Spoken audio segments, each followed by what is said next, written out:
1957년 5월 26일 영국 뉴캐슬 어폰타인에서 매춘부였던 17세 베티는 자신이 원치 않았던 아이인 메리 플로라벨이 태어나는 순간 이렇게 말합니다. 그렇게 메리가 태어난 후 2년여간 사고사로 죽이려는 시도도 있었지만 실패로 돌아갔고 그 후로도 방치와 폭행을 일삼았습니다. 그리고 4살이 되던 해엔 다른 사람과 성관계를 하도록 매춘을 하여 메리에게 성적 학대를 가했습니다. 엄마의 성향을 물려받은 것인지 메리는 정서적으로 불안했고 만성적 야뇨증을 가지고 있었으며 친구들의 목을 조르는 등 폭력적인 행동으로 많은 아이들은 메리와 노는 걸 꺼려했는데요. 유일하게 이웃집 딸인 13살의 노마 조이스 벨과는 자주 어울렸습니다.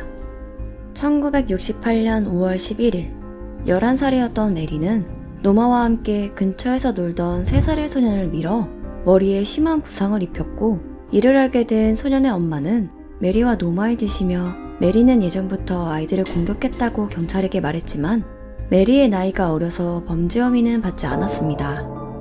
그런데 2주일 뒤인 5월 25일 메리는 노마와 함께 4살이었던 마틴 브라운을 근처에 버려진 집으로 끌고 가 질식시켜 살해했는데요. 하지만 경찰은 타살의 증거를 찾지 못했으며 현장 근처에서 아스피린 약병이 발견되면서 아이가 약을 삼켜 질식사한 것으로 추정하며 일단락시켰습니다. 그런데 당시 메리가 살해 후 직접 마틴의 집으로 찾아가 마틴의 모친에게 마틴이 피투성이로 죽어있어요 라고 알리며 사건 현장으로 안내했다고 하는데요. 그리고 며칠 후 메리는 다시 마틴의 집에 방문하였습니다. 메리는 모친에게 웃으며 마틴을 만나게 해줘요 라고 말했고 모친은 마틴은 죽었단다 라고 대답하자 메리는 죽은 건 나도 알고 있어요. 나는 관에 들어있는 마틴이 보고 싶었던 거예요 라고 대답해 충격이었습니다. 그리고 메리의 11번째 생일인 5월 26일에 메리는 노마를 불렀고 동네 타가소에 침입하여 물건들을 파손시키고 달아났는데요. 다음날 아침 교사의 신고에 출동한 경찰은 큰 피해는 없었던 것으로 보았는데 노트용지에 쓰인 4개의 이상한 낙서를 발견하게 됩니다. 4개의 낙서의 내용은 본인들은 살인자이며 살인의 목표가 될 수 있는 사람들에게 조심하라며 경고했고 우리가 마틴 브라운을 살해한 당사자라는 내용이 적혀 있었습니다. 하지만 경찰은 이를 유치한 장난으로 간주하면서 넘어가게 됩니다. 그로부터 몇 달 뒤인 7월 31일 메리와 노마가 저번처럼 3살의 브라이언 호라는 아이를 납치하였고 근처 숲에서 메리는 브라이언의 목을 졸라 살해하는데요. 더욱 충격적인 건 그의 배에 자신의 이름의 첫 글자를 딴 M자를 면도칼로 새기고 가위로 머리카락을 잘랐으며 성기를 절단했습니다. 그런 다음 시신을 피해자의 집 근처 쓰레기 더미에 버렸는데요. 그 후 시체가 발견되면서 경찰들은 수색을 시작하였고 사체 검시관은 피해자에게 가해진 힘이 상대적으로 약했던 것으로 보아 범인이 아이일 수도 있다고 추정했습니다. 그렇게 경찰은 대대적인 탐문 수사를 벌였고 그 결과 메리와 노마가 용의선상에 올랐는데요. 두 아이는 범행을 부인했지만 그들의 말은 서로 일치하지 않았습니다. 메리는 어떤 소년이 가위를 들고 브라이언을 데리고 가는 것을 보았다라고 태연하게 말을 했으나 그 소년은 알리바이가 있었고 경찰이 매스컴에 공개하지 않은 증거인 가위를 언급한 것을 듣고 메리를 의심했는데요. 추가로 노마가 경찰들의 추궁에 겁을 먹고 메리가 브라이언을 죽이는 것을 지켜보라고 했다며 진술하게 됩니다. 이후 두 소년은 1968년 8월 5일에 체포되는데요.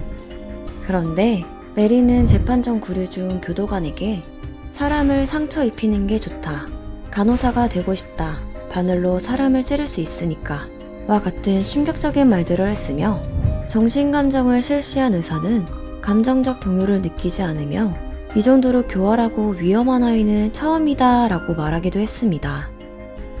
그렇게 1968년 12월 5일 재판이 열렸고 메리는 매우 자신감 있고 침착했습니다. 하지만 재판 과정에서 겁에 질린 모습과 눈물을 보인 노마는 모든 일은 메리의 범행이라고 주장하게 됩니다. 그렇게 배심원단은 4시간에 걸쳐 판결을 내렸는데 노마는 무죄 판결과 보호관찰 처분을 받았고 메리는 살인죄로 종신형을 선고받아 1969년 2월에 소년원에 수감됩니다.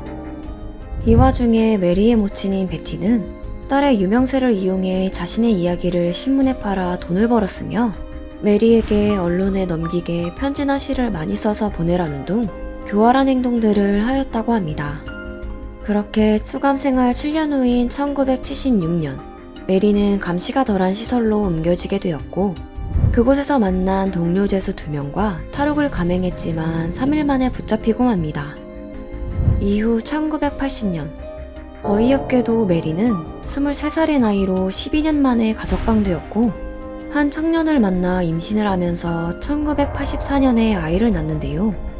사람들의 유목을 피해 조용히 살던 그녀는 1998년에 살인을 회고하는 자서전적 도서를 출판하면서 영국 사회는 분노와 비난이 끊이지 않았고 범죄자가 이익을 얻는 것을 방지하고자 법적 수단을 강구했는데요. 그렇게 범죄자들이 부당한 이득을 취하지 못하도록 법률이 제정되었고 책의 출간으로 메리는 다시 재조명을 받게 되는데요.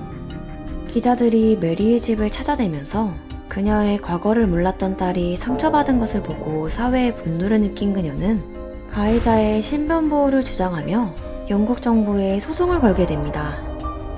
그렇게 2003년 결국 대법원은 메리와 그녀의 딸의 신원을 여생 동안 보호해주며 주거지를 국가기밀로 취급한다 라는 판결을 내렸고 이 판결을 계기로 가해자의 신변을 보호하는 비공식적 명령인 메리벨 오더가 생겨나게 됩니다.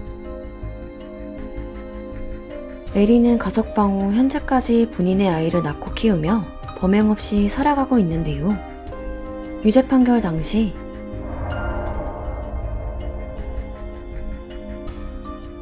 이라는 말을 남겼던 메리 플로라 벨.